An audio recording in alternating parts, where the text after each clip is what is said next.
Perhatian! Konten ini mengandung konsep esensi ilahiyah yang membutuhkan aspek pemahaman mendalam, yang kemungkinan hanya dapat diakses dengan keterbukaan hati dan pikiran, untuk mencapai tingkat pencerahan dan kesadaran yang lebih tinggi. Assalamualaikum warahmatullahi wabarakatuh. Sampurasun semuanya, teman-teman ibu dan bapak Hafara. Dan siang hari ini kita kedatangan mungkin perdana di Hafara, tapi di Dialog Positif udah beberapa kali, terus di live TikTok juga udah beberapa kali. Jadi tidak berpanjang lebar, kita kasih tepuk tangan lo dong buat Kang Ira. Nuhun pisan Kang Ira, tos sumping.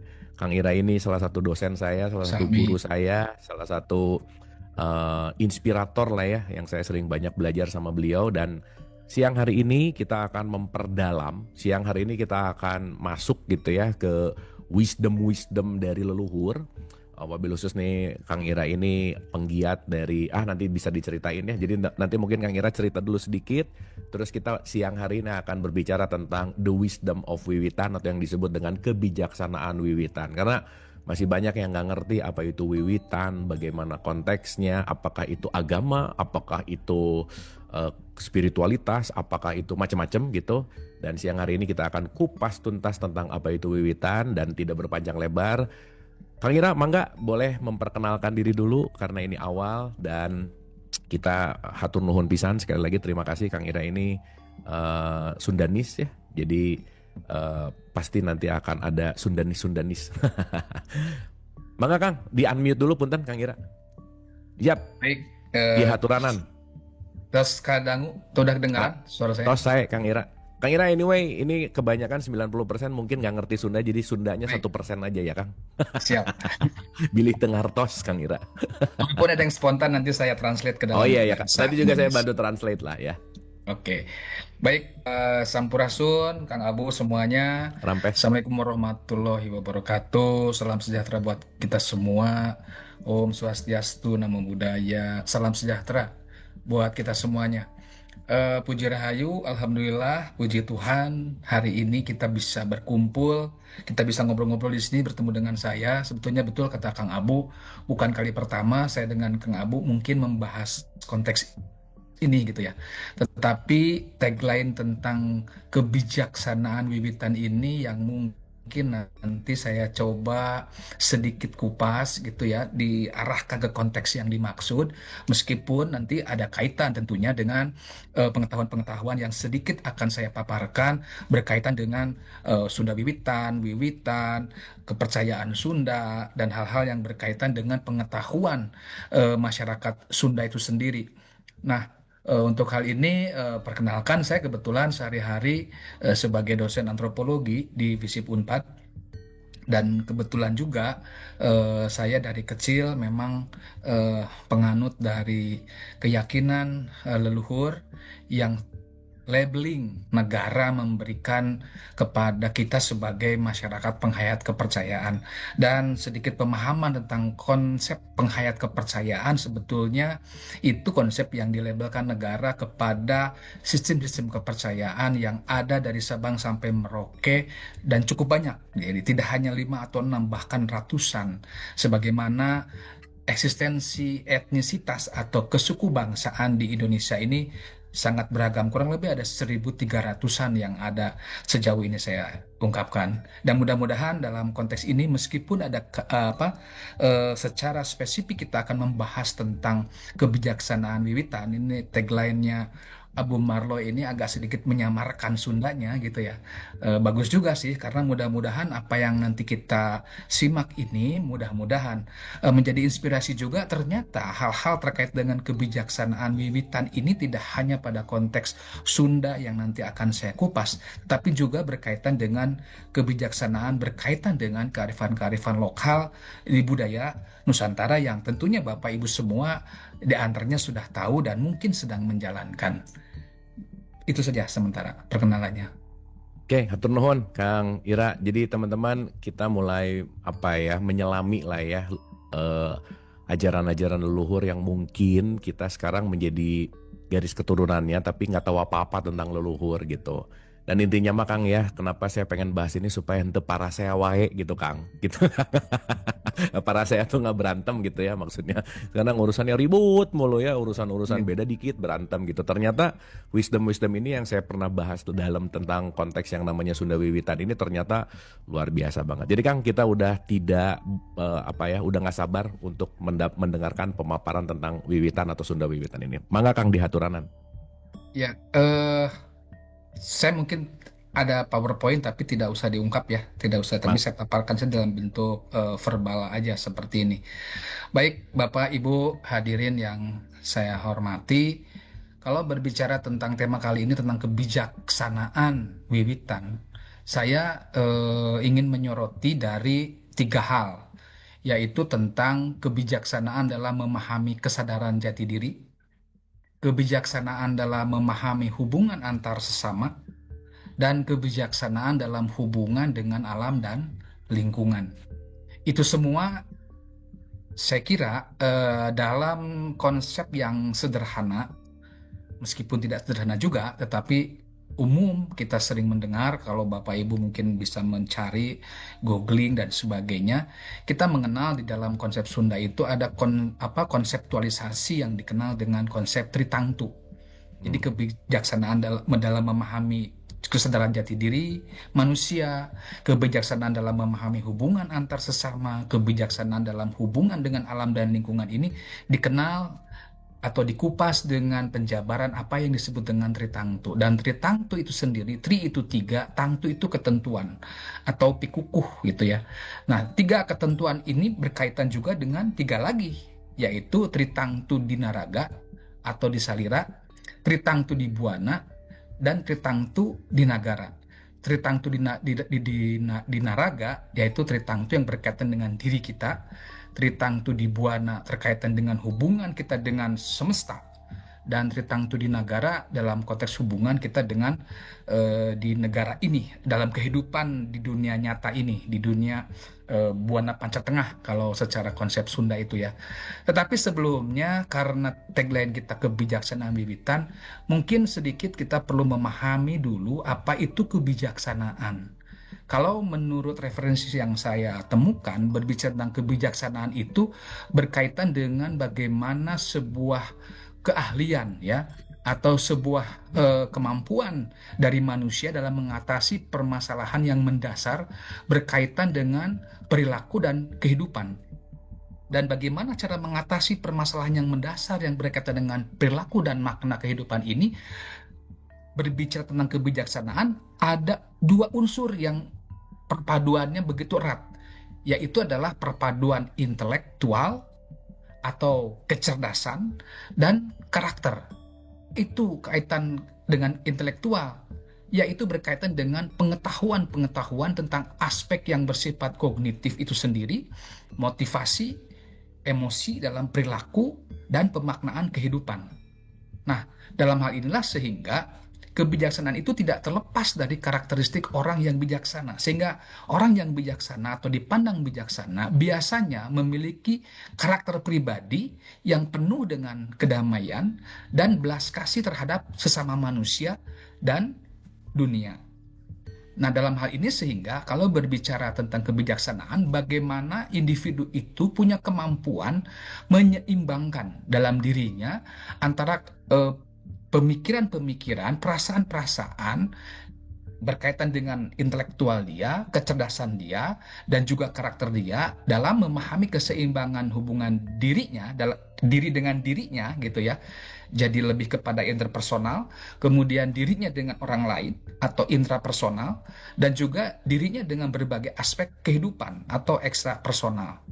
Nah, yang menarik dalam pembahasan tentang kebijaksanaan Wiwitan ini, kalau berbicara tentang kebijaksanaan Wiwitan, maka muncul sebuah konsep yang dikenal dengan kearifan lokal.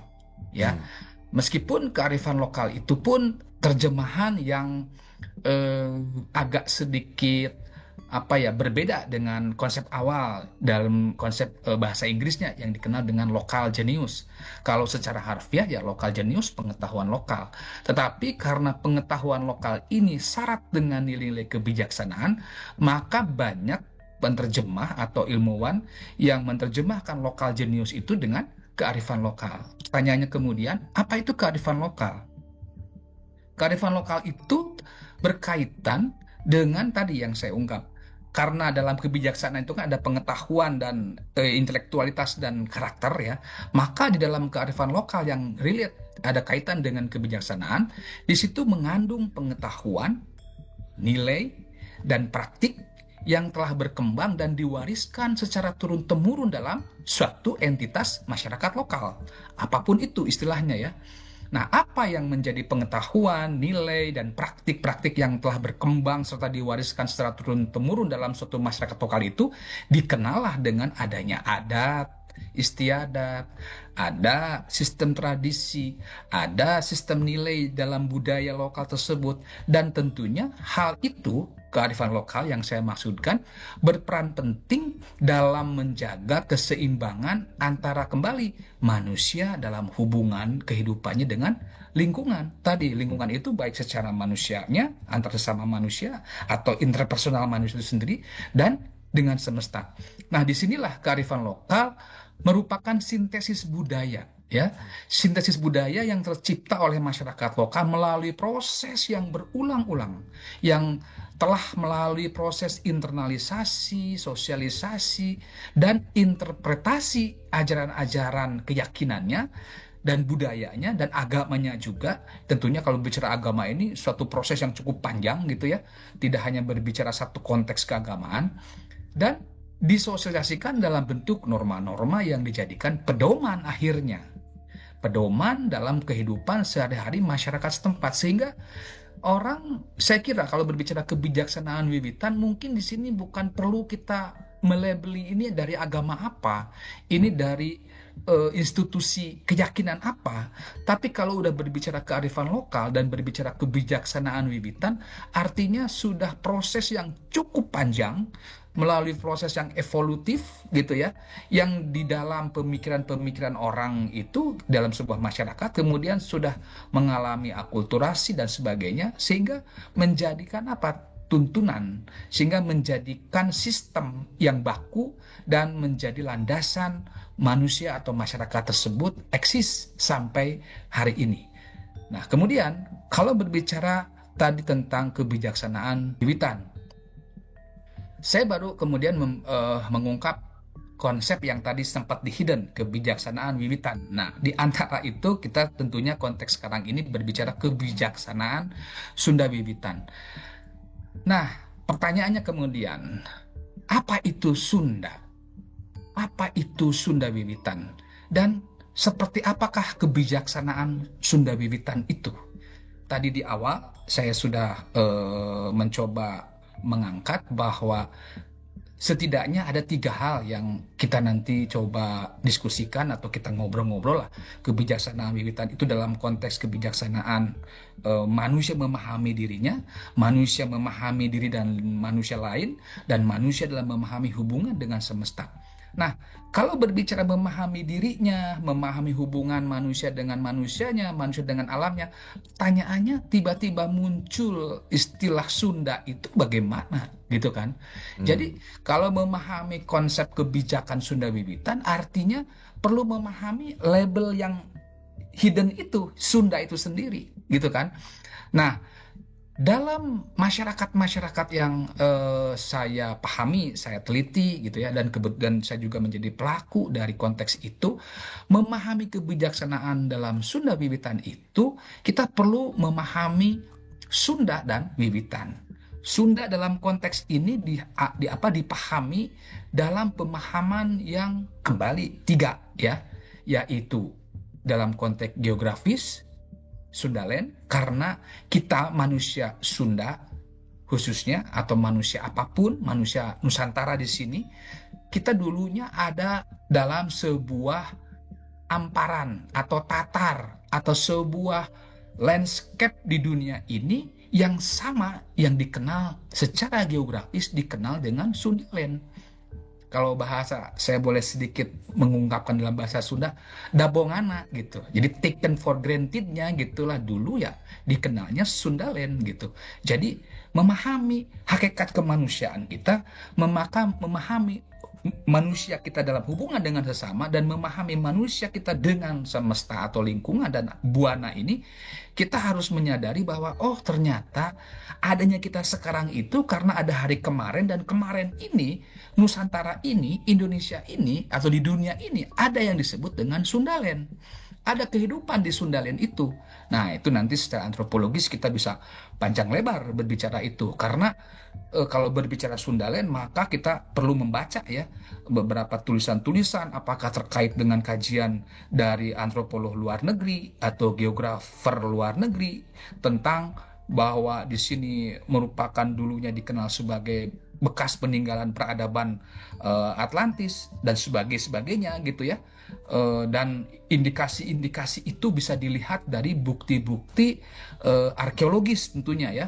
Bukti-bukti arkeologis yang kalau berbicara geografi Sundaland berarti kan berbicara bagaimana di Nusantara ini dulu pernah berkembang sebuah peradaban. Kalau berbicara peradaban, artinya ada di dalamnya kembali kebijaksanaan wiwitan, kebijaksanaan kala mula pada masa itu. Dalam hal mana bahwa di masa Sundaland ini ternyata, kalau bahasa Sunda si horeng gitu ya, ternyata leluhur-leluhur kita di Sundaland ini yang notabene Nusantara ini sudah memiliki capaian-capaian taraf kemanusiaan yang paripurna, yang tinggi. Kalau dikatakan kehidupan manusia yang berketuhanan, kehidupan manusia yang berperikemanusiaan, meskipun tidak dipungkiri di dalamnya yang namanya manusia pasti ada konflik, ada pergesekan dan sebagainya. Itu hal-hal yang sangat alamiah yang tidak bisa dipungkiri. Konflik dalam kehidupan manusia itu ada. Bahkan secara personal aja, interpersonal kita juga setiap hari mengalami konflik kan, konflik batin, konflik pikiran. Itulah sebagai dinamika untuk menuju pada menuju pada kesadaran yang hakiki untuk konflik itu. Jadi kalau manusia nggak ada konflik, ya manusia itu lempeng gitu ya, lurus aja hidup itu. Jadi konflik itu dibutuhkan ya Kang ya, pada dasarnya ya. Itu konflik itu dibutuhkan. Konflik itu saya ibaratkan itu seperti tempaan api ketika kita membuat kujang atau keris gitu. Tidak mungkin sebilah keris atau kujang itu jadi kalau nggak ditempa. Nah, konflik itu adalah tempaan. Jadi kita perlu menyadari konflik itu jangan sampai menjadi sesuatu yang kita hindari. Justru kita harus hadapi. Hanya bagaimana cara menghadapinya. Nah, ini bagian dari kesadaran wiwitan. Nah, kemudian konsep Sunda dalam pengertian apa? Ya bangsa Sunda. Artinya di dalam kehidupan Sundaland ada kehidupan yang disebut bangsa Sunda di masa lalu. Nah, seperti apakah bangsa Sunda? Ternyata bangsa Sunda itu beragam. Gitu kan, artinya karena ada penamaan the Greater Sunda, the Lesser Sunda. Bahkan secara sesejarahan di bangsa kita mengenal sampai Bali, Nusa Tenggara Timur dan segala macam itu sebagai Sunda kecil. Sunda besar kemudian setelah mengalami perpecahan geografis itu kan Jawa, Sumatera, Kalimantan sampai ke Semenanjung Malaya dan segala macam. Nah, jadi konteks bangsa Sunda di sini artinya bukan pengklaim berarti dulunya itu leluhur orang Sunda secara etnis, bukan. Tapi memang ya dikenalnya sebagai Sunda Island. Nah, seperti halnya kita negara Indonesia ya, berarti kan kita orang Indonesia. Tapi berbicara orang Indonesia itu siapa? Ya ada orang Sunda, orang Jawa, orang keturunan dan sebagainya gitulah.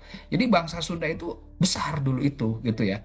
Apapun itu namanya, meskipun ada kajian-kajian yang arkaik ya, disebut sebagai bangsa Lemuria dan segala macam.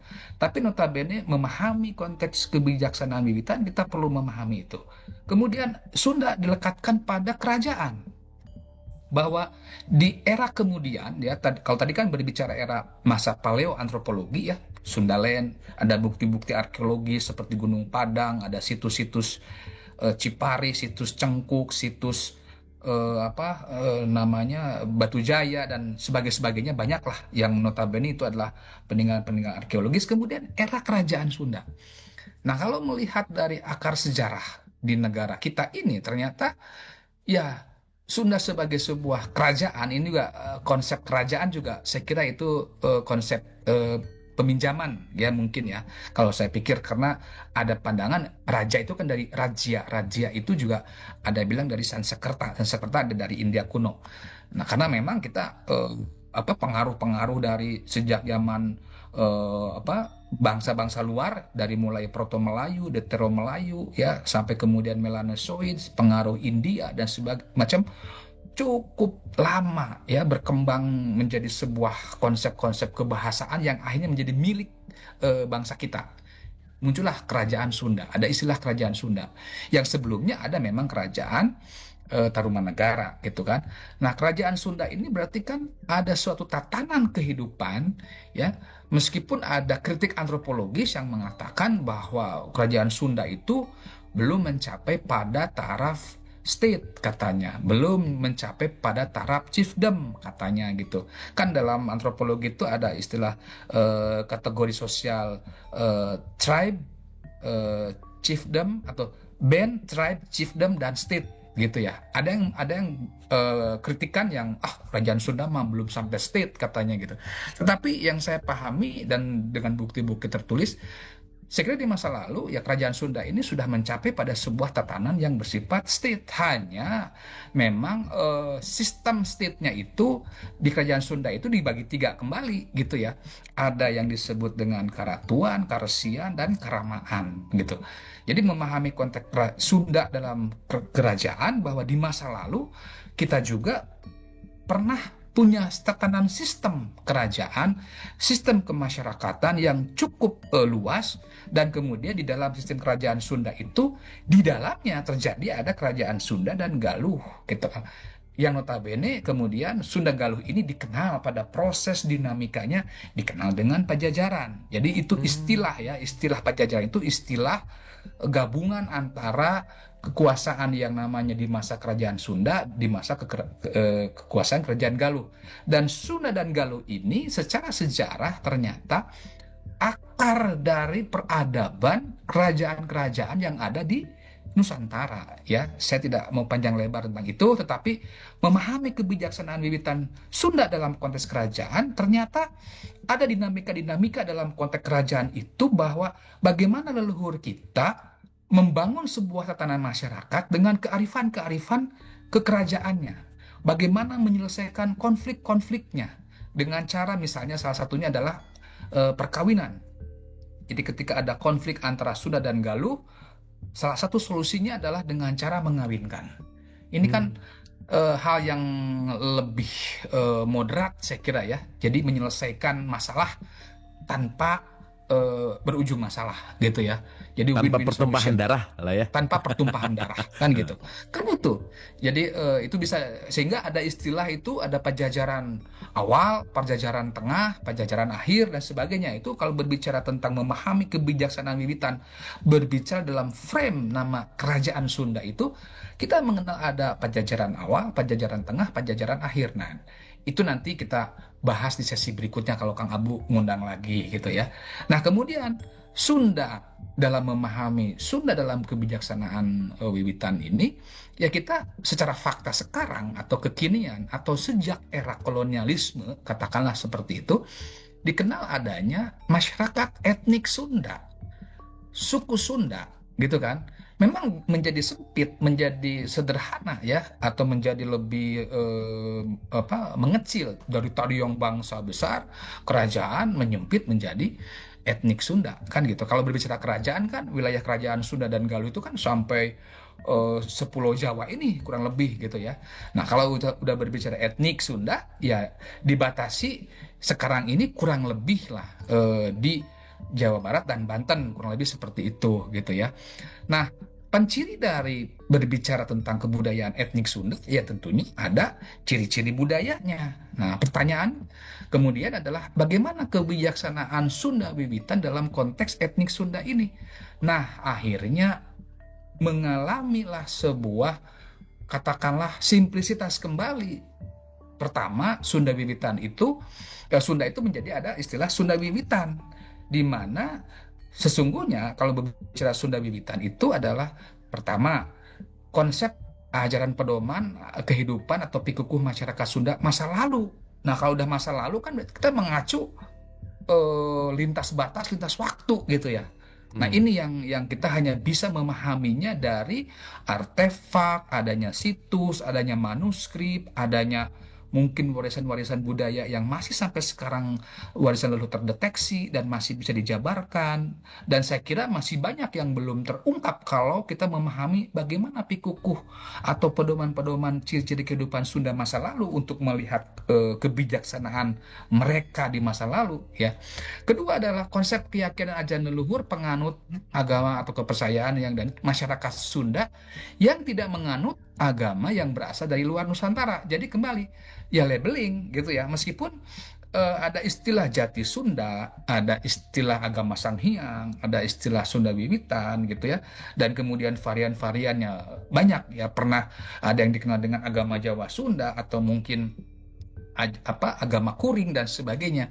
Tetapi kurang lebih mengacu pada sistem di mana kelompok itu, di mana orang-orang tersebut memang mendeklarkan diri gitu ya, baik declare secara hidden maupun mendeklarkan secara terbuka. Katakanlah, kalau secara hidden di Sunda dikenal dengan istilah nyumput buni di Nucaang. Nah, kalau nyumput buni di Nucaang itu mungkin secara manifest dia beragama umum, apapun itu ya, mau Islam, mau Kristen, Katolik, atau apapun, mungkin Hindu dan sebagainya gitulah yang sekarang orang negara ini masih melabeling itu gitu ya.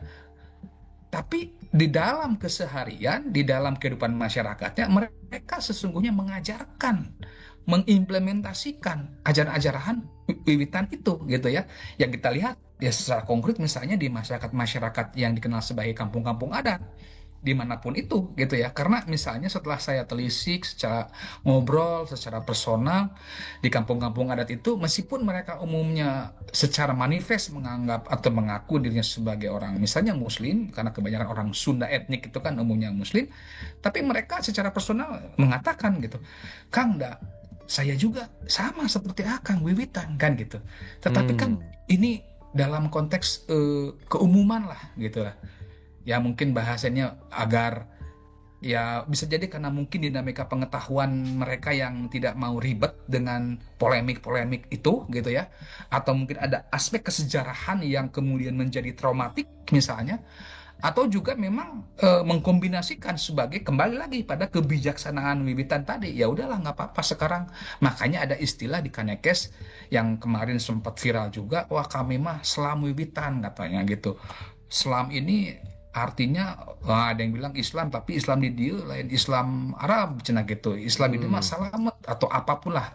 Jadi itu juga sebagai upaya-upaya bagaimana sesungguhnya leluhur-leluhur kita dulu yang notabene pada poin 2 ini menjadikan konsep Sunda Wiwitan sebagai ajaran leluhur penganut kepercayaan itu mencoba untuk arif gitu ya, mencoba untuk bersikap demokratis katakanlah, untuk bersikap menerima tetapi juga sekaligus membentengi diri, menerima sekaligus membentengi diri, menerima karena memang kesadaran hidup itu adalah bersinggungan dengan manusia lain, dengan budaya lain, dengan pengaruh luar, membentengi diri adanya kesadaran kepada wiwitan. Nah, kesadaran kepada wiwitan itu adalah kesadaran kepada kuring teh saha, itu siapa, dari mana saya berasal, di lembur mana saya itu dilahirkan. Nah, itu pembentengannya adalah ke situ. Nah, kemudian ada Sunda Wiwitan di sini ya juga berkaitan dengan konsep-konsep ajaran leluhur Sunda masa lalu yang kemudian berkembang di era kekinian sebagai upaya menjaga kesadaran jati diri sebagai manusia dan sebagai suatu bangsa. Kembali yang tadi. Nah, kemudian kalau berbicara tentang kesadaran tadi, saya coba highlight dulu beberapa hal ya. Nanti biar dalam dialog kita akan kupas. Pertama, kebijaksanaan wiwitan dalam memahami jati diri di dalam masyarakat yang notabene berdasar atau berakar atau memang mempedomani diri pada keyakinan dari leluhur Sunda masa lalunya itu, ada sebuah upaya untuk memahami dalam nafas kehidupan dia bahwa aku ini siapa, siapa saya, gitu kan? Ujungnya ke kan, situ-situ lagi ya, Kang ya. Pertanyaannya iya, aku siapa gitu ya? aku siapa? Jawabannya kan pasti aku manusia kan gitu ya. Pertanyaan kemudian, Terus manusia itu harus bagaimana bersikap dan hidup di muka bumi ini, kan gitu. Terus bagaimana ketika sudah tumbuh, oh ternyata aku tuh manusia. Bagaimana menjaga konsistensi kesadaran kemanusiaan itu dan hakikat diri bahwa dia merupakan bagian dari sebuah makrokosmos, bagian dari jagat semesta. Dan dalam konteks kebijaksanaan dalam memahami jati diri ini, kesadaran bahwa hidup dan kehidupan ini hanya sementara di buana panca tengah ini. Karena di dalam pemahaman wiwitan itu, kebijaksanaan wiwitan itu, ada kesadaran sifatnya kosmis, kosmologis Sunda, yaitu pengetahuan bahwa dia bagian dari dunia bawah, dia bagian dari dunia tengah, dan dia bagian dari dunia atas. Sekarang saja kebetulan dia sedang sadar pada dunia Bawah. tengah. Oh, tengah. Oke. Dunia tengah, gitu kan? Oke. Nah, bagaimana kemudian hubungan-hubungan dia untuk menjaga sinkronisasi, harmonisasi antara hubungan dunia atas, tengah, dan bawah. Nah, itulah kesadaran kebijaksanaan. Makanya kenapa manusia misalnya nah ini ada kaitan dengan kesadaran manusia dengan saya lompat ke hubungan dengan alam misalnya. Kenapa? Karena disitulah kebijaksanaan wiwitan itu dia harus punya sikap dan kesadaran untuk harmoni dengan alam. Yang gimana sih harmoni dengan alam itu? Ya, entong ngarusak alam, sehingga muncullah konsep gunung tong dilebur, gitu kan? Lebak tong dirusak dan sebagainya. Kemudian muncullah penataan konsepsi wilayah yang disebut dengan hutan larangan, hutan tutupan, hutan baladahan, gitu kan, hutan garapan dan sebagainya. Nah, di sini kenapa demikian? Karena setelah dia memahami siapa akunya dalam konteks hubungan dengan lingkungan, dia dalam kebijaksanaan wiwitan harus punya kesadaran bahwa alam itu ada pemiliknya. Saya pakai tanda petik. Pemilik itu siapa? Penguasa lokal. Siapa itu penguasa lokal? Baik makhluk hidup, makhluk gaib, dan tentunya yang ya penguasa negara gitu ya, atau pemerintahan, dan maha pencipta.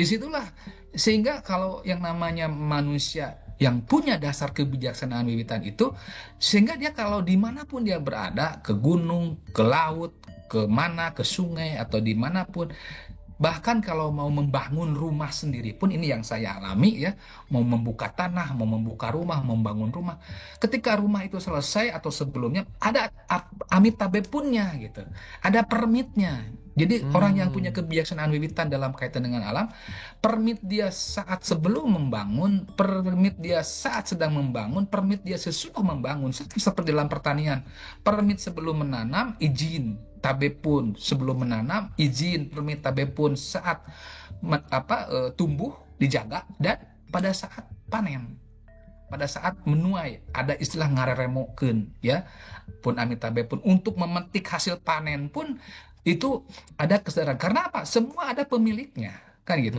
Nah, kemudian adanya kesadaran merusak alam itu sama saja dengan merusak diri sendiri kan, dan merusak masyarakat. Nah, ini merusak alam di dalam kebijaksanaan wiwitan itu dipahami adalah merusak diri sendiri, merusak masyarakat dan lingkungan, dan yang paling utama merusak generasi selanjutnya.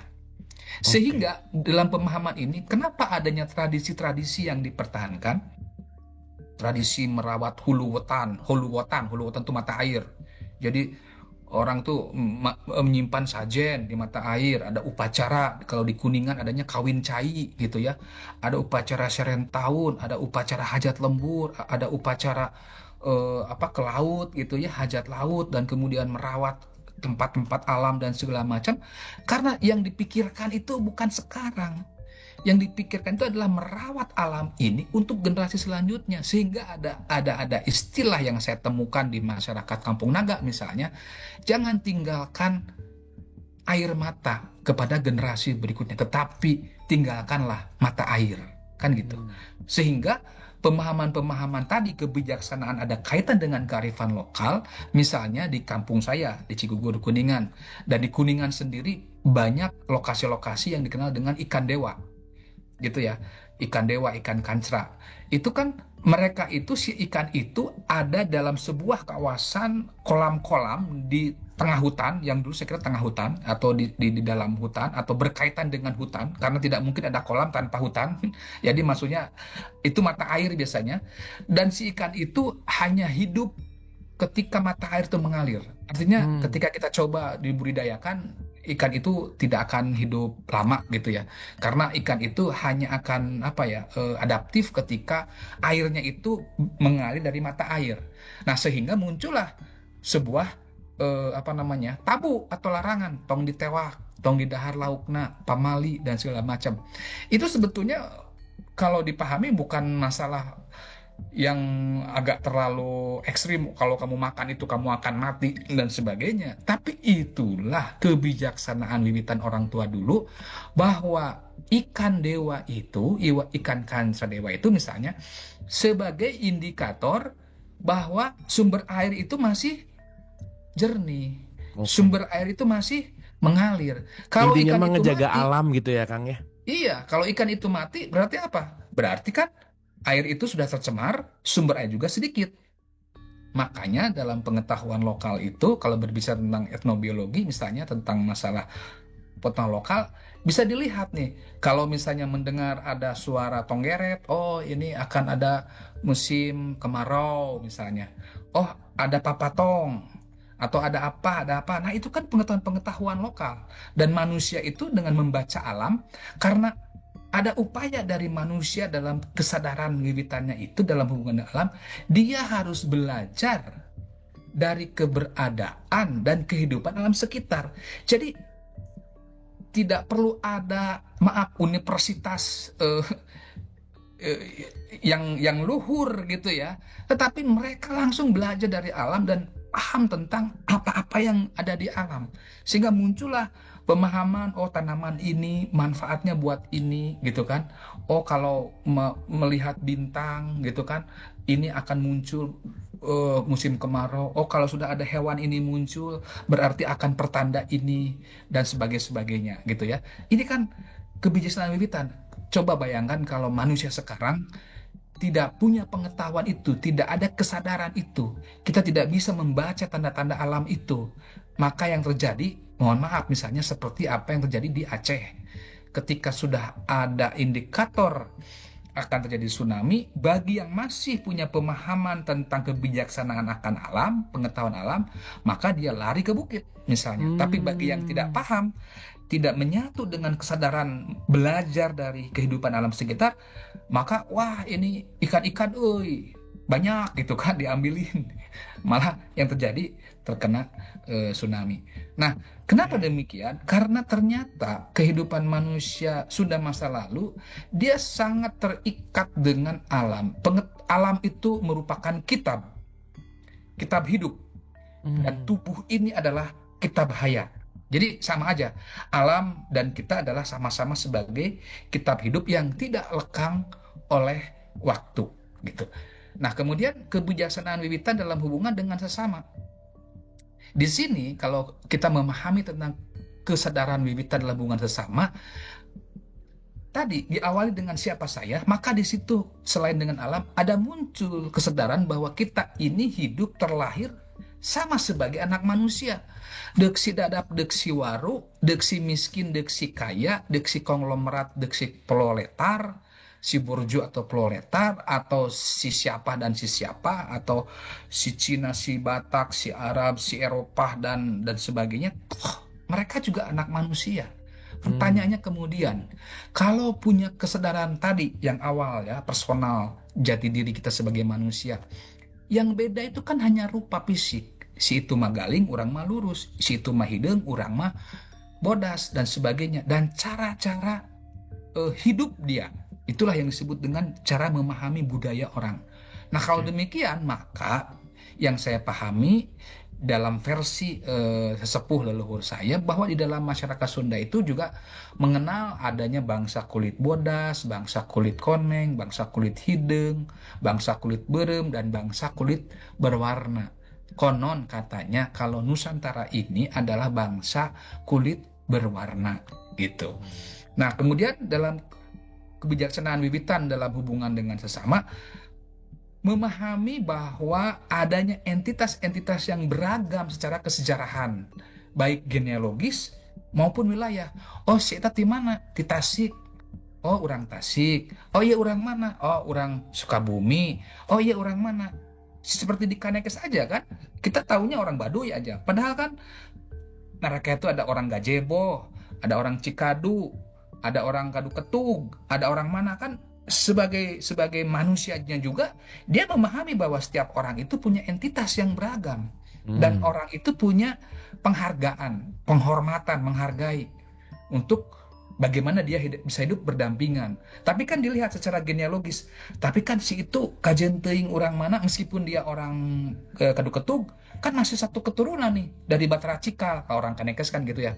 Jadi semua orang Kanekes itu mengakui diri semua mereka itu berasal dari leluhur sama yang disebut dengan Batara Cikal atau Adam Tunggal gitu ya. Oke. Nah, jadi meskipun mereka kampungnya beda-beda, tapi kesadaran entitas genealogis itulah yang menjadi ikatan. Itu yang saya alami ya. Kan ada konsep tapa di Nagara dan tapa di Mandala. Orang Kanekes secara konseptual yang saya pahami itu tapa di Mandala. Nah, kalau orang-orang yang mengimplementasikan kebijaksanaan Sunda Wiwitan di luar Kanekes, di luar tapa di Mandala, mereka adalah tapa di Nagara. Ambil sampel lah misalnya di Cigugur Kuningan, pusat dari komunitas Sunda Wiwitan adat Karuhun Urang ini. Mereka ini satu keluarga, satu entitas wilayah, itu kan berbeda-beda secara keyakinan. Misalkan dalam keluarga saya aja ada yang Muslim, ada yang Hindu, ada yang Kristen atau Katolik. Dari kerabat ibu, bapak, uwa, dan segala macam pun berbeda-beda. Tetapi yang mengikat kami adalah apa? Kesadaran satu genealogis. Satu wilayah itu kita dulu leluhurnya sama. Misalnya dari Eyang Anu misalnya. Dari Eyang Padara. Atau dari Eyang Harja Semeru. Atau dari Eyang Cigugur. Dan sebagainya. Kan itu menjadi pengikat. Atau juga wilayah. Jadi ketika misalnya kita bertemu di mana, oh, di mana Kawit? Dari mana? Kuningan. Kuningan. Nah, ketika kita ada di luar Kuningan kan, kesadaran itu kan menjadi pengikat ya.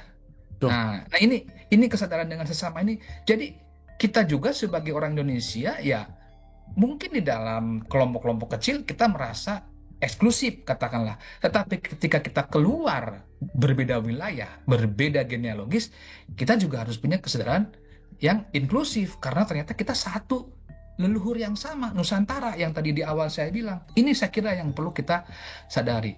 Nah, kemudian adanya kesadaran manusia dalam wiwitan ini juga ada kesadaran universal. Apa? Setiap manusia punya rasa takut, rasa ingin dihormati, ingin dihargai, ingin terpenuhi kebutuhan dasar sekunder dan tersier, meskipun itu disesuaikan dengan konteks kebudayaannya. Ini pun disadari. Tetapi kan ada ukuran. Seperti orang Kanekes saya pernah ngobrol. Orang Kanekes pun bilang, ya saya juga kalau keinginan sama seperti Kang Ira, pengen ini, pengen itu dan segala macam, ingin dihargai, ingin bla bla bla bla lah macam-macam. Tapi kan, nah, ada kesadaran entitas bahwa saya di Baduy, saya di Kanekes punya hukum, punya adat, punya aturan, kan gitu, punya kebijaksanaan yang harus dipatuhinya. Yaitu tidak boleh A, B, C, dan sebagainya. Secara konseptual ada yang menjadi tetekon mereka atau pikukuh mereka itu panjang, tidak boleh dipotong, pendek, tidak boleh disambung misalnya. Itu kalau dibedah secara panjang lebar, bisa panjang gitu ya. Tapi konsep itu pun kalau kita implementasikan dalam kehidupan kita yang bukan orang Wiwitan, di luar, katakanlah bukan orang Kanekes, bisa juga. Contoh, ketika berbicara panjang tong disambung, pondok tong dipotong, hakikatnya adalah apa? Kita harus punya sikap yang apa adanya. Jangan melebih-lebihkan yang tidak lebih, jangan mengurangi yang sudah kurang. Katakanlah iya yang iya, katakanlah tidak yang tidak. Kan gitu. Itu kan kalau dalam tingkatan tasawuf yang tinggi itu adalah kesadaran sumrah diri. Kepasrahan ya orang tedaya teupaya angin karsa pangersa Gusti. Jadi kita ini hidup tapi bukan hidup sekedar hidup. Hidup yang menyadari bahwa ada batasan-batasan di luar diri kita meskipun kita punya kebutuhan. Nah, manusia yang yang mulia itu adalah ketika dia mampu dan menyadari ukuran kemampuan dan kebutuhan dia itu di mana. Bukan berarti dia tidak mau seperti yang lain, tapi ukuran dan kemampuan dia itu di mana. Nah, disinilah ada istilah kemudian dalam kebijaksanaan wiwitan dalam hubungan antar sesama, saya mengenal ada konsep gelar patarema pancen. Kalau di dalam naskah-naskah kuno itu ada yang dikenal dengan dasa prabakti. Jadi si A bakti ke siapa, si B bakti ke siapa, si C bakti ke siapa, nanti saya ungkap ya. Tapi yang paling unik adalah kalau memang kita punya pemahaman di luaran sana bahwa orang Sunda itu ada pengaruh dari kebudayaan Hindu yang cukup kuat dan segala macam, ternyata di dalam Sang Hyang Siksa Kandang Karesian, dalam naskah kuno, di dalam naskah Sewaka Dharma atau Dewa Buddha, atau di dalam naskah Jatiraga dan naskah-naskah kuno lainnya, di situ dikenal kata hyang, di situ dikenal kata Sang Hyang Jatinis Kala, di situ dikenal kata Sang Hyang Jatinis Temen, di situ dikenal Sang Hyang Tunggal dan sebagainya, di mana Dewata Bakti Kahyang. Artinya apa? Ternyata leluhur bangsa kita ini dulu sudah punya sebuah puncak spiritualitas yang highest, yang maha tinggi, dengan istilah-istilah yang tadi saya ungkapkan di antaranya. Baru di antara Hyang atau Sang Hyang atau Tuhan itu sendiri ada yang disebut dengan Guryang 7 gitu ya. Dari Guryang itu kemudian ada Dewata. Dewa-dewa itulah yang kemudian dalam pemahaman spiritualitas dipersonifikasi, dibayangkan dan dirupakan sehingga kita bisa memahami, oh ini Dewa Wisnu siga ieu, Dewa Siwa siga ieu gitu kan, gambaran-gambarnya. Tapi kalau kepada Guryang dan Sang Hyang itu tidak bisa dirupakan, tidak bisa dicipta-cipta dan tidak bisa dibentukkan dalam bentuk apapun. Nah, baru kemudian setelah itu baru manusia itu mengimplementasikan wujud religiusitas dia, kebijaksanaan spiritualitas dia itu di dalam bentuk-bentuk tradisi-tradisi. Apakah ada yang dikenal dengan ada tradisi batu, ada menhir, ada gunung Padang, ada situs Bakala Cipari, ada peti batu, ada tradisi serentahun, ada ritual ini, ritual itu kemudian dimanifestasikan dalam beragam rupa budayanya tadi. Nah, itu sementara dari saya. Makasih. Oke, nuhun Kang Ira. Wah, ini komprehensif banget ya. Banyak banget nih sempalan-sempalan yang harus kita kupas pelan-pelan. Tapi mungkin saya akan memulai diskusi ini dari kata budaya sih Kang. Karena gini, kalau kita dengar budaya, outputnya itu pasti tarian, musiknya. Kadang kita nggak bisa ngebedain mana budaya dan produk budaya gitu. Dalam konteks dimana kalau kita ngomongin budaya itu kan dari kata budi itu juga konteksnya adalah keluhuran kan sebetulnya, consciousness lah. Atau mungkin kalau lebih pakai bahasa yang lebih asik lagi, kesadaran atau sang spiritualitas gitu intinya. Jadi kalau kita ngomongin tentang konteks budaya, orang tuh suka mikir bahwa ini mah budaya, ini mah agama gitu loh Kang. Kadang-kadang lupa bahwa setiap konteks agama pun adalah lahir dari sebuah konteks yang namanya budaya itu sendiri gitu. Nah, yang menarik Kang Ira, yang mungkin ya kita ngomongin tentang relevansi. Nuhun Kang, ini saya banyak banget insight baru meskipun ini kita udah ngobrol ulang-ulang ya, tapi insight baru tuh selalu ada gitu. Nah, sekarang pertanyaan pertama adalah konteksnya begini Kang. Kita kalau bicara dalam wilayah namanya teologis gitu kan, atau ketuhanan gitu intinya, sebagai konteks namanya ketuhanan. Apa sih atau bagaimana sih konteks ketuhanan di dalam wiwitan tuh seperti apa sih Kang? Apa sih relevansinya? Ya katakanlah kalau dalam tradisi Islam kan konteks ketuhanannya adalah la ilaha illallah gitu misalnya. Atau di teman-teman kita yang Kristen atau Katolik itu ada yang namanya Trinitas gitu misalnya.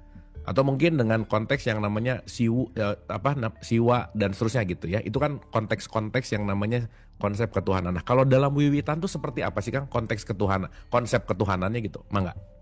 Ya, nih saya kebetulan sudah mempersiapkan karena perkiraan pasti akan ke sana di antaranya pertanyaannya. Nah, berkaitan dengan konsep ketuhanan atau siapa Tuhan, di antaranya kan ya banyak sumber, tapi di antaranya ini ada dalam naskah kuno Sang Hyang Raga Dewata. Saya sebutkan dulu bahasa Sundanya, nanti ada terjemahannya. Hante nu ngayuga aing, hante nu manggawe aing, aing ngaranan maneh. Artinya, tidak ada yang menjadikan aku, tidak ada yang menciptakan aku menamai diriku sendiri. Nah, dalam konteks ini Sang Hyang Raga Dewata. Jadi istilah-istilah itu ada. Kemudian ada lagi. Carekna Raga Dewata, naha ngaranna eta rumongnyap lengnyap tanpa rupa hante kajeung. Kurang lebih begini, kata Raga Dewata, mengapa namanya begitu? Karena datang tanpa rupa, tanpa raga, tidak terlihat. Nah, kemudian carekna temen, rupa reka kuaya, jang ja aing nu ngayuga tan kayuga, ja aing nu digawe tan kapigawe, ja aing digawe tan kapigawe. Artinya, perkataan benar rupa direka karena ada, akulah yang mencipta, tanpa terciptakan, akulah yang bekerja, tanpa dikerjakan, akulah yang menggunakan, tanpa digunakan. Nah, ini juga berkaitan dengan manuskrip satu lagi, yaitu naskah kuno Jatiraga. Di dalam naskah kuno Jatiraga ini dikatakan kurang lebih seperti ini terjemahannya, bahwa Bayu Sabda Hedap ada muncul ya, bagaimana muncul bentuk nyata. Sebenarnya aku berada dalam hakikat Jatinistemen. Nah, ini Jatinistemen konsep apa, istilah lagi ya, karena banyak istilah dalam masyarakat Sunda tentang konsep Tuhan itu. Karena sebenarnya aku berada dalam hakikat Jatinistemen. Jatinistemen itu adalah sebab aku adalah bebasnya dari kebebasan, sebab aku adalah mustahilnya dari kemustahilan, sebab aku adalah mungkinnya dari kemungkinan, sebab aku adalah sirnanya dari kesirnaan, aku adalah lepasnya dari kelepasan, aku adalah aslinya dari keaslian, dan aku adalah jujurnya dari kejujuran itu sendiri. Sehingga di sini kita bisa lihat bahwa menurut naskah-naskah itu Tuhan gitu ya dipahami dalam masyarakat Wiwitan itu angliputi gitu ya. Dia itu sumurup atau zat-zat Tuhan itu ada dalam setiap ciptaannya, itu yang disebut dengan angliputi. Nah, sehingga dalam diri manusia pun tadi saya sempat mengatakan bahwa diri kita ini adalah kitab juga. Pertanyaannya kan, ketika tangan kita bergerak, kita tahu nih, kita kendalikan tangan merep, tangan menyembah, atau tangan menari, kita bisa kondisikan, tapi dalam kondisi sadar, dalam kondisi yang tidak dalam kesadaran kita, seperti hanya kicipnya Panon atau berkedipnya mata, dan dalam nafas itu kan kita bisa kendalikan. Saya kendalikan, saya sadar. Tapi saat saya ngomong dari tadi, dari sejak awal kita berjumpa ini, siapa yang mengatur dan mengendalikan nafas kita? Kesadaran kita penuh? Tidak. Siapa itu? Itulah Sang Hyang, itulah Tuhan. Sehingga di dalam ada kitab, kalau tidak salah Waruga Jati, atau saya lupa lagi, ada istilah naskah kuno, bahwa di dalam tubuh kita ini terdapat Sang Hyang. Ada nama-nama Sang Hyang, dari mulai rambut, kuku, mata, hidung, telinga, mulut, gigi, jantung, itu bersemayam Sang Hyang. Nah, leluhur kita dalam kebijaksanaan Wiwitan itu sampai punya pengetahuan mengkodifikasi atau mendetailkan bahwa Sang Hyang itu ada di dalam setiap unsur tubuh kita. Kalau demikian, artinya apa? Kenapa manusia itu makhluk mulia? Kenapa kita perlu menjaga kesucian tubuh kita? Karena kita itu ada istilah manusia itu panyundaan. Nah, ini yang perlu dipahami juga. Ya. Ada istilah Sunda, tapi manusia itu dalam pemahaman kebijaksanaan Wiwitan suka dikenal dengan istilah manusia teh panyundaan. Panyundaan itu Sunda kalau berarti hakikat bersih, suci. Berarti manusia itu tempat untuk menyucikan dirinya, menyucikan alam semesta. Kenapa? Kalau apa-apa manusia ngerekeskeun. Kenapa manusia harus yang memimpin dalam sebuah ritual? Bahkan dalam pemahaman saya, dalam pemahaman masyarakat Wiwitan, ketika ritual dalam sebuah upacara adat, bukan cuma manusia yang sedang ritual, tetapi semesta, alam, makhluk-makhluk yang lihat dan tidak terlihat, itu dipimpin oleh yang namanya ingsun tadi, manusia tadi. Karena manusialah yang dipercaya dia punya unsur-unsur Sang Hyang paling lengkap. Oke. untuk tembus kepada buana luhur gitu. Ya. Iya. Saya Kan jadi tadi ingat menjaga gini, Kang. harmoni. Ya, saya Harmoni jadi dan ingat gini, Kang. Ada satu ya. poin, Kang, tentang tadi bahwa saya mungkin etnisnya Sunda, tapi enggak Nyunda gitu, Kang. Nah, Betul nggak, Kang? ya, Orang ini mungkin etnisnya bukan Sunda, mungkin dia lahir di Batak gitu, mungkin dia lahir di Makassar, tapi betul. mungkin dia lebih Nyunda daripada etnis Sunda gitu. Nah, Betul. berarti yang saya tangkap ini, Kang, saya selalu membagikan bahwa ada identitas, ada nilai. Bahwa kalau kita ngomongin identitas itu adalah lekatan yang dilekatkan gitu. Dan saya rasa wiwitan Sunda Wiwitan ini kan nggak ngomongin institusional gitu, tetapi dia software gitu loh, Kang. Dalam tanda petik Ya. bahwa dia adalah nilai. Soalnya banyak yang nanya, aku bukan orang Sunda, bisa ngikutin Sunda Wiwitan nggak? Saya rasa ini bukan untuk etnisnya gitu, tetapi untuk value-nya. Ya. Mungkin bisa lebih dielaborasi nggak, Kang, tentang konteks yang namanya identitas dan value itu berkaitan sama wiwitan gitu, mangga, Kang? Ya, seperti yang tadi saya katakan bahwa memahami kebijaksanaan Sunda Wiwitan, kita harus memahami yang Tritangtu tadi, memahami Sunda secara geografis, etnis, dan filosofis. Gitu ya. Nah, kalau berbicara etnis, ya fakta sekarang memang ada suku Sunda dengan budaya Sunda, dengan ciri-ciri kesundaannya. Ada suku Jawa dengan ciri-ciri kejawaan, ada Batak dan sebagainya. Nah, itu kan evolusi dalam dinamika kebangsaan kita menjadi bangsa Indonesia, ada suku-suku dan budaya-budaya tersendiri.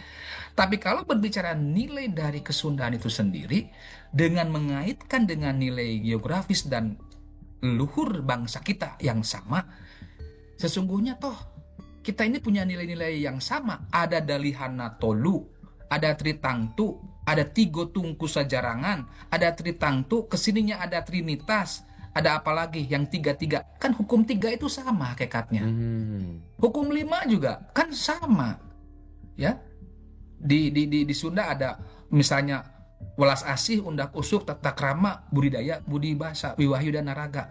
Nah, ini kan 5 juga. Ada konsep 4. Dulur papat kalima pancer.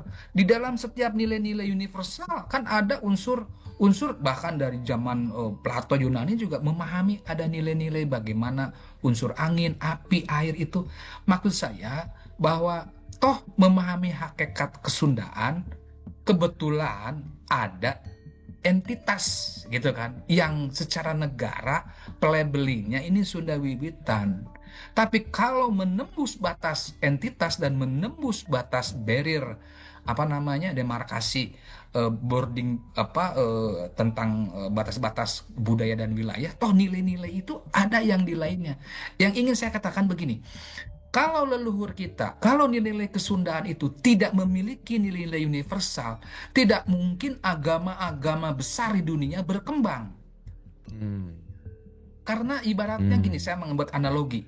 Kalau anak itu sudah talenta, memang mau tekar, anak itu sudah kreatif, mau diajarin apa, bisa. Jadi leluhur bangsa kita itu wadahnya, nilai-nilai sistemnya itu sudah ahung lah kalau orang sudah bilang. Sehingga agama apapun yang datang ke Nusantara hidup dan berkembang di sini dengan baik toh, saya kira seperti itu. Dan kemudian diyakini oleh semuanya. Kalau berbicara tanpa paksaan, oke, ada yang tanpa paksaan. Meskipun di dalam dinamikanya ada konteks politik juga. Ada konteks politik syiar, misionaris, dan segala macam. Itu ada dalam konteks kekuasaan.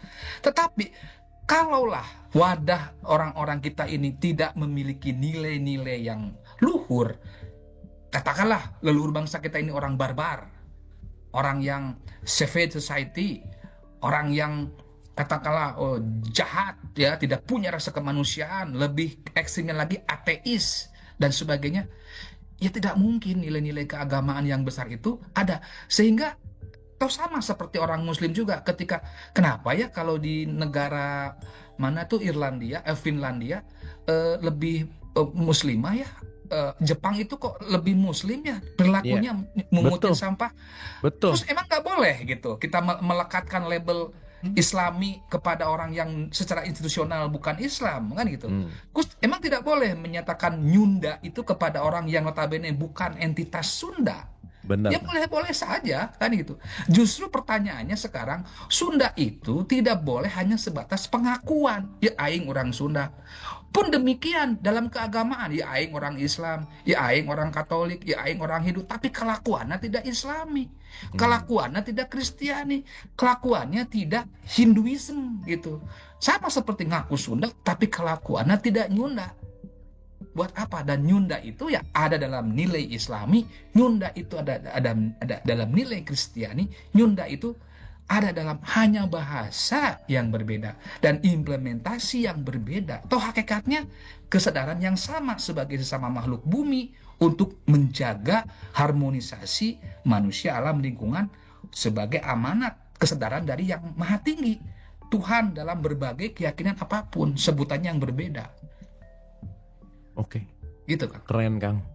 Keren Kang, nuhun pisan Kang, ini dalam pisan Kang.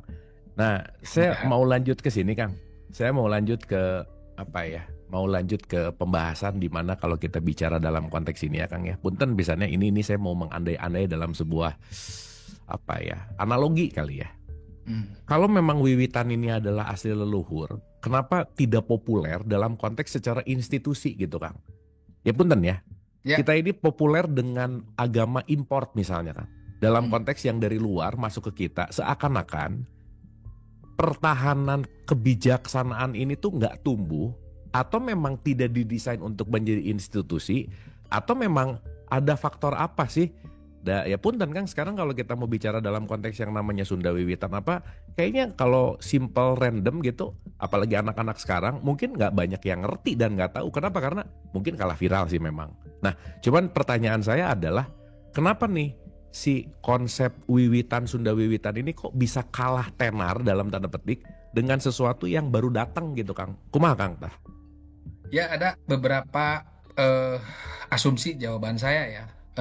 Pertama, kalau berbicara Sunda Wiwitan dari perspektif sebagai sebuah sistem keagamaan, sistem keyakinan, sistem ajaran leluhur, kan berkaitan juga dengan karakter tadi ya. Saya bilang dari awal, kebijaksanaan itu berkaitan dengan di dalamnya intelektual, kecerdasan, dan karakter. Nah, karakter orang Sunda gimana sih? Karakter orang Nusantara itu gimana sih? Katakanlah seperti itu. Kalau secara umum, saya melihat karakter-karakter orang Sunda dan Nusantara lainnya itu kan orangnya tidak ekspansionis, tidak misionaris, dan tidak siaris. Contoh konkret, emang orang Batak datang ke Kang Abu, maneh kurang diparmalinkeun nya, kamu akan saya parmalinkan gitu. Oke. Atau orang Kaharingan Dayak datang ekspansi ke Sunda akan dikaharingankan gitu. Atau orang Sunda Wiwitan ekspansi yang dekat kemana gitu, kamu akan di Sunda Wiwitankan gitu. Kan tidak. Nah, itu kan kembali kepada karakter. Kalau tadi berbicara kebijaksanaan, kecerdasan, dan karakter. Kalau agama-agama pendatang tadi kan berangkat dari karakter-karakter yang sifatnya ekspansionis. Makanya di sana kan perang jeung perang wae sampai sekarang juga. Memang nggak nyari member intinya Kang gitu ya kira-kira ya. Ya gitu, tidak nyari member gitu kan. Bahkan yang saya ngobrol dengan orang Kanekes dan sama dalam prinsip saya, orang Kanekes kan ini yang mungkin di sini yang belum pernah dengar, saya pernah nanya, "Mang gimana caranya untuk menjadi Sunda Wiwitannya Baduy gitu?" Intinya orang Baduy malah mengatakan, "Ah jangan," katanya gitu. "Nggak boleh."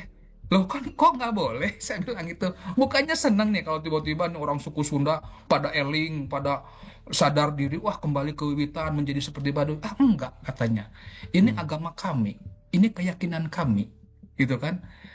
Yang kamu juga benar, silahkan aja. Kami juga belum tentu bisa benar menjalankannya. Kenapa? Karena faktanya di Kanekes juga ketika dia yang melanggar hukum-hukum kebaduyannya, hukum-hukum ajaran wiwitannya Kanekes kan keluar dari wilayah kemandalaannya, dianggap lagi bukan orang Kanekes. Jadi kita juga jangan terjebak kalau ada orang pakai pakaian kayak Baduy, ngaku orang Baduy, bisa jadi bukan orang Baduy gitu. Dia orang yang sudah dihukum keluar dari wilayah ketangtuan mereka atau dari dangka mereka yang notabene secara internal mereka sudah bukan diakui orang Baduy lagi gitu, bukan orang kami lah gitu, bukan orang Jero, bukan orang Dangka dan sebagainya. Nah itu masalahnya. Tapi kan kita melihat sejarah bagaimana misalnya Gold Glory and Gospel, bagaimana perang salib, bagaimana perang-perang yang di dunia benua sana, benua kontinen, itu kan selalu agama menjadi alat untuk menjadikan simbol sebuah penguasaan dan kekuasaan. Di dalam, saya kira dalam sejarah di India pun misalnya demikian.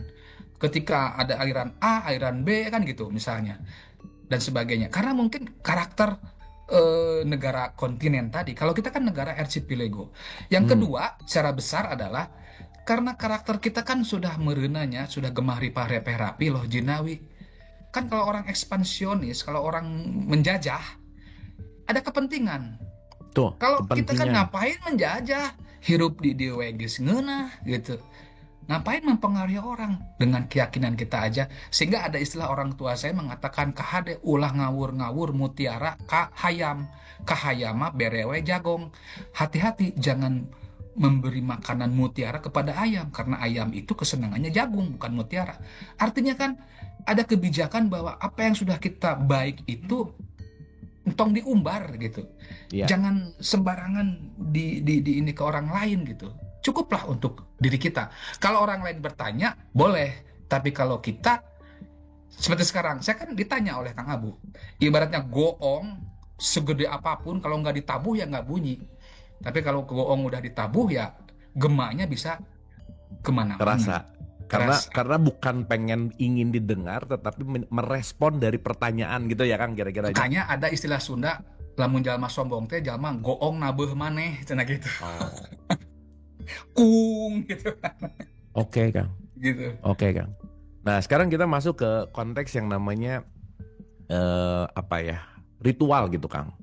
Ya. Atau gini deh, kan kalau dalam setiap ajaran itu kan pasti ada ritualnya gitu ya. Ada melakukan di Islam ada sholat, ada atau di teman-teman Kristen ke gereja lah, ada nyepi lah, ada lebaran dan seterusnya. Nah, Wiwitan ini punya nggak sih sebetulnya sebuah ciri khas ritualnya dalam konteks di mana tetap menjaga wilayah si ajaran ini untuk tetap lestari gitu Kang. Gimana Kang? Ya, kalau dalam pemahaman saya ritual itu ada dua. Yang sifatnya private space ritual dan public space ritual. Private space ritual itu sangat esensial, sangat subjektif dan privat gitu. Nah, bagaimana caranya? Bahasa guyonnya ada deh, lu nggak usah tahu gitu. Nama privat banyak gitu ya kira-kira ya. Tapi kalau saya suka ngobrol dengan teman gitu ya, kalau ketika sharing-sharing lah atau dengan anak atau apa, saya memberikan pemahaman. Kalau ritual yang private tadi gitu ya, istilahnya sedang apapun, dengan apapun, dimanapun, bagaimanapun, kita harus private space ritual dengan Tuhan. Always Coca-Cola, maaf, ini bukan merek. Always gitu, harus selalu. Makanya suka, kan kalau di Muslim 5 kali. Ya, Isya, suhur, asar, maghrib. Saya suka jawab, di kami pun 5, tapi bukan 5 kali. 5 waktu. Apa bedanya? Waktu keur ngicep, waktu keur bernapas, waktu keur mendengar, waktu berbicara, waktu kita bersikap. Artinya apa? Every time. Jadi waktu kita mengedip, nafas, bicara, dengar, laku, itu terhubung gitulah kira-kira gitu ya, Kang. itulah private space, private ritual space-nya tuh ya kumaha urang we abi keur ngarokok gitu kan misalnya. Hate mah manteng we keur naik motor. Coba bayangkan, emang kita kalau lagi nyetir lagi ngerokok, dalam hati nggak berbicara begini, dalam hati ya Tuhan semoga selamat. Itu kan private. Kita mau ujian, tiba-tiba Gusti mudah-mudahan orang bisa ya ujian. Itu kan ritual private. Tidak perlu ambil kemenyan, ambil itu pakai ikat segala macam atau kelamaan gitu kan. Toh Tuhan itu maha tahu. Bahkan Tuhan lebih tahu sebelum apa yang kita ungkapkan. Kukartegnawe Tuhan udah lebih tahu. Itu yang disebut private. Nah, di dalam pemahaman ritual Sunda Wiwitan atau itu harus ada, dipahami itu. Sehingga oleh demikian dalam bertindak, bersikap, berbicara, berbuat, diusahakan kita itu karenanya. Kita berbuat kejelekan pun mungkin karenanya dampak dari perbuatan kita itu. Tapi kan dalam ada hukum sebab akibat, melak cabai mau jadi bonteng kan gitu. Nah, kalau dalam yang public space ritual, yaitu ada istilah ciri sabumi cara sadesa. Kalau orang Bali mengatakan desa kala patre gitu. Jadi caranya orang, misalnya cara serentaunya orang Kampung Naga, cara serentaunya serentau kan panen ya, pesta Hmm. ritual panen, syukur Hmm. panen. Kampung Naga, gelar alam, atau mungkin Kanekes, atau Cigugur, atau Sumedang Larang, atau apa kan berbeda-beda. Tapi ini mah ada Tarawangsa, di situ mah ada Tari Buyung, di sini mah ada Angklung Baduy, di situ mah ada Jipeng. Itu kan bagian-bagian dari ritualnya. Jadi berbeda-beda gitu ya. Tapi ada juga kalau kebetulan kalau dari khusus kami penganut Akur Sunda Wiwitan itu kami ada namanya olah rasa. Hmm. Olah rasa itu jadi kami duduk bersila ya kalau yang apa yang public space-nya kalau dalam keluarga atau sendiri gitu ya. Duduk bersila kalau perempuan emok, tangan itu di apa ibu jari itu ditempelkan seperti ini, kemudian disimpan di depan pusar kita ya. Kemudian kita menarik nafas. Kalau istilah Sunda itu nyurasakeun ngararasakeun keluar asupna napas. Oke. Merasakan keluar masuknya napas karena napas itulah kita hidup. Hmm. Jadi kita sadar hidup karena kita bernapas. Makanya dalam waktu yang relatif singkat dalam konteks ritual itu kita coba tarik napas, menikmati napas itu adalah anugerah Tuhan tiada tara yang menjadikan kita ini hidup. Hmm. Nah, dari situ kemudian sambil mencoba membayangkan, ada istilah kami itu sisa karupa dan sasa karupa, membayangkan jati diri kita dan wajah kita. Jadi metode itu metode belajar aja. Jadi coba Kang Abu membayangkan wajah Kang Abu sekarang, gampang nggak? Kalau Hmm. membayangkan orang yang lewat, gampang banget. Tapi membayangkan wajah sendiri, kecuali kalau kita bercermin dulu, mungkin akan ingat. Tapi kalau langsung membayangkan wajah kita sekarang seperti apa, agak susah. Itu Susah yang betul. disebut dengan sisa karupa. Dan sasa karupa. Sasa karupa itu, siapa esensi Abu Marlo itu apa sih? Siapa sih esensinya? Ira itu siapa sih? Atau mungkin Mbak Kristi itu siapa esensi di dalamnya? Atau Mbak Nora itu di dalamnya itu, Kang Wanda itu ada Kang Wanda di dalamnya itu jatinya itu apa? Kalau ini kan hanya raga, ini kan hanya bungkus. Sejatinya Wanda, sejatinya Nora, sejatinya Kristi, sejatinya Abu Marlo atau Indra itu apa? Nah, dalam mengolah rasa itu, itulah maka dalam pemahaman saya pribadi saya kira, manunggalin kaulalan Gusti, memahami hakikat ketuhanan, jangan nunggu mati gitu. Hmm. Keren, Kang. Jadi Bener, Kang. waktu hidup ini kita harus punya kesadaran bahwa kita itu always bersambung, always terikat, always terhubung dengan sang Zat Mah itu gitu. Hmm. Sehingga disitulah kepasrahan. Makanya di dalam olah rasa kata-kata atau doa lah bahasa yang mungkin orang umum itu ya berkaitan intinya adalah kepasrahan. Ya kalau boleh saya ungkapkan dalam bahasa Sunda misalnya Abdi nampi cipta karsa Gusti. Saya menerima apa yang menjadi karsa Tuhan. Teu daya, teu upaya angin karsa pangersa Gusti. Kami tidak punya daya dan upaya kecuali kehendakmu. Oke. Nu diolah karsa Gusti, nu ngolah karsa Gusti. Apa yang diolah dan yang mengolah semuanya adalah engkau dan sebagainya. Sehingga di ujung-ujungnya ya mugia rahayu rahayu sagung dumadi. Artinya semoga selamat rahayu seluruh semesta alam. Jadi dalam doa pun di dalam hakikat itu di Sunda Wiwitan kami tuh mendoakan semesta. Bukan cuma mendoakan umat kami saja atau orang Sunda saja. Kami juga mendoakan kerahayuan semesta siapapun itu Wah, gitu. keren, Kang. Itu yang Keren. apa ya tidak perlu diungkap ya karena kan kembali lagi kalau diungkapkan seperti no goong nabuh maneh ya Hmm. bahwa biarkanlah kalau orang tua saya biarkanlah orang lain konflik membenci kepada kita tapi kita jangan membenci kepada mereka karena prinsip orang Sunda mah embung dijajah jeung moal ngajajah Hmm. embung ngaganggu jeung moal ngaganggu gitu Keren, Kang. Wah, nuhun, itu Kang. saja. Wah, Kang, ini kayaknya kita nggak bisa bahas dalam satu sesi ya, teman-teman ibu bapak, ini menarik banget gitu. Tapi ya karena waktu juga. Nuhun, Kang Ira, kita tepuk tangan dulu dong buat Kang Ira, Kang. Nuhun pisan, Kang. Saya rasa semua kita dapat banyak insight ya. Mungkin ini 2 pertanyaan terakhir. Di era sekarang, Kang Ira yang sekarang tetap menggagas Wiwitan gitu ya. Dan di era sekarang di mana si apa namanya yang tadi Gold Gospel Glory lah ya, sekarang ini lebih ke mengajak gitu ya, lebih ke jumlah gitu. Apa tantangan terbesar Kang Ira menghadapi perubahan zaman yang sangat signifikan ini dengan ajaran wiwitan dan dengan masuknya budaya, culture yang sekarang wah luar biasa gitu ya, dengan teknologi yang lebih cepat gitu Kang. Ini semua terjadi sangat cepat sekali gitu. Apa tantangannya Kang Ira sebagai wiwitan gitu ya secara konteks ini dengan pembaharuan zaman sekarang yang menurut Kang Ira kayaknya ini struggle-nya gitu Kang, kira-kira ini tantangan besarnya gitu. Kumaha Kang? Ya, terima kasih. Pertama, jawabannya adalah kita perlu disadari yang namanya setiap manusia itu, saya pakai konsep Sunda dulu, memiliki kahayang jeung kahariwang. Setiap manusia itu memiliki keinginan dan kekhawatiran. Ingin dan Jadi khawatir itu selalu ada gitu ya. ada. Jadi pertanyaan tadi berkaitan dengan karena manusia sekarang itu lebih diutamakan keinginan dan diperbanyak kekhawatiran. Keinginan apa? Keinginan seperti orang lain. Jadi misalnya maaf, saya senang musik rock, hayang juga orang Amerika gitu. Saya senang musik K-pop, hayang juga pengen kayak orang Korea.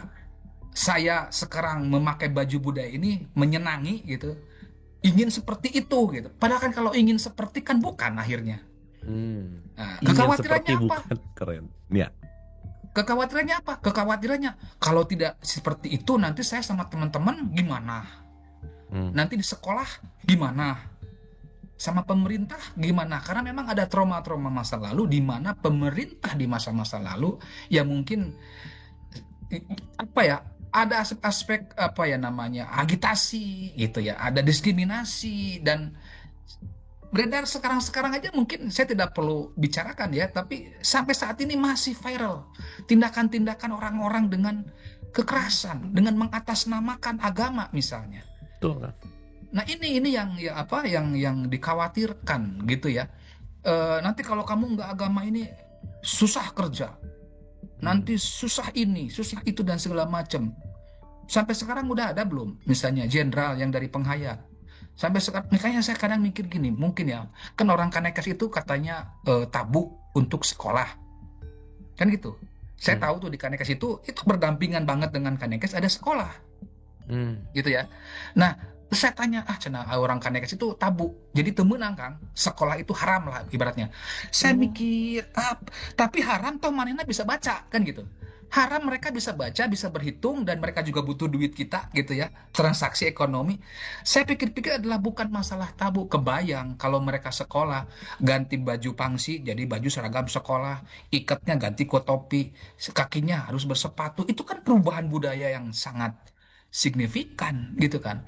Nah pertanyaannya kemudian adalah masa kita untuk cerdas, untuk pintar dengan tanggung jawab pemerintah mencerdaskan kehidupan bangsa sebagaimana amanat dalam pembukaan, tapi kebudayaan harus dirubah. Kita untuk menjadi manusia yang utuh, manusia yang mulia, manusia yang baik, apakah kita harus berganti apa yang sudah menjadi nilai-nilai leluhur kita? Kenapa nggak dikombain saja? Kenapa nggak yuk saling berlomba-lomba kebaikan? Mungkin bukan lomba kebaikan, nanti yang menangnya adalah keburukan malah. Gitu. Jadi yang berlomba-lomba itu bagaimana yuk kita berlomba-lomba memuliakan semesta ini dengan kebaikan-kebaikan kita gitu. Cuman ya karena memang saya pahami sekarang ini era culture of war gitu kan, kata Samuel Huntington, ya memang era sekarang adalah ya alat teknologi informasi inilah yang menjadi bagian dari perang budaya. Itu yang saya khawatirkan adalah bagaimana generasi ke depan sudah tidak lagi memahami kebijaksanaan wiwitan ini, sudah tidak lagi memahami kearifan-kearifan lokal. Padahal kearifan lokal itu merupakan pembentuk identitas yang inheren sejak kecil. Kearifan lokal itu bukan sebuah keasingan bagi pemiliknya. Keterlibatan emosional masyarakat dalam penghayatan kearifan lokal itu kuat. Dan pembelajaran kearifan lokal tidak memerlukan pemaksaan. Karena kearifan lokal mampu menumbuhkan harga diri dan percaya diri sebagai jati diri manusia dan sebagai sebuah bangsa. Dan bahkan kearifan lokal saya yakin mampu meningkatkan martabat bangsa dan negara. Kalau kita konsisten gitu. Wah keren Kang. Kang nuhun, kita tepuk tangan sekali lagi buat Kang Ira. Kang Ira nuhun pisan Kang. Ini mind Sami-sami. blowing ya. Hmm. Kita lebih apa ya? Ya ampun, ternyata tuh message-message yang sekarang kita tahu baru tuh ternyata udah lama ada gitu. Cuman pindah kemasan baru gitu ya, dengan ya nama yang baru mungkin gitu, dengan bentuk yang baru, tapi ternyata kalau ngomongin rasanya, kalau ngomongin value-nya, ya ternyata nenek moyang kita, leluhur kita sudah melakukan itu lama gitu. Jadi maksudnya ya mudah-mudahan kita terus menggali lah.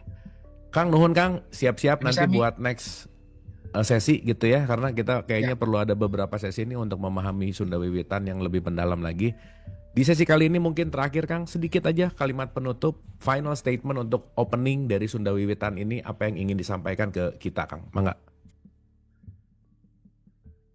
saya pakai konsep Sunda dulu bahwa kita ini hidup seperti halnya walagri bibit saati waluya kedal ku ucap punahna kulaku diri. Setiap manusia di muka bumi pasti mendambakan kehidupan yang damai, kehidupan yang nyaman, kehidupan yang mulia. Tetapi dambaan-dambaan itu tidak ada artinya kalau tidak kita ungkapkan dalam bentuk-bentuk manifestasi kehidupan kita, dalam kebaikan-kebaikan yang kita lakukan di masyarakat. Namun dari semua itu, dalam kehidupan ini yang paling penting adalah bagaimana punahna kulaku diri, bagaimana kenyataan dalam hidup sendiri itu yang perlu kita wujudkan. Karena dengan kehidupan, kenyataan itu, di dalamnya inherent nilai-nilai kebaikan. Saya kira kebaikan adalah kebaikan, keburukan adalah keburukan. Sehingga marilah kita berbuat kebaikan dengan nyata, dengan siapapun, dimanapun, kapanpun, sampai kapanpun, bersama semesta. Atur nuhun. Keren Ya, Kang, Kang nuhun pisan Kang. Beneran saya sami-sami. dapat setruman baru tentang pemahaman Wiwitan yang Sunda Wiwitan ya, ternyata wah gila Kang. Ini semoga si taste ini gitu ya, spirit ini juga kita bisa memahami. Ya balik lagi Kang, tadi yang saya di awal bilang bahwa supaya kita nggak banyak berantem lah gitu ya, Ya, nggak banyak menyalahkan. Apalagi ya dalam tanda petik maaf banget ya, kadang kekurangan dan limitasi pengetahuan sehingga kita menginjak-injak nilai budaya tinggi leluhur kita, kan sedih gitu Kang. Nah saya rasa jadi mudah-mudahan ini jadi tempat kita juga untuk sama-sama memberikan informasi dan kita lebih mengenal lagi jati diri kita sebagai bangsa, jati diri kita sebagai Sunda Wiwitan khususnya. Ingat, etnis Sunda belum tentu Nyunda, Nyunda itu adalah value-nya. Dan saya selalu mengingat Kang tadi statement, yuk jangan sampai kita meninggalkan air mata, tapi mari kita meninggalkan mata air. Hatur nuhun, wabillahi taufiq wal hidayah. Assalamualaikum warahmatullahi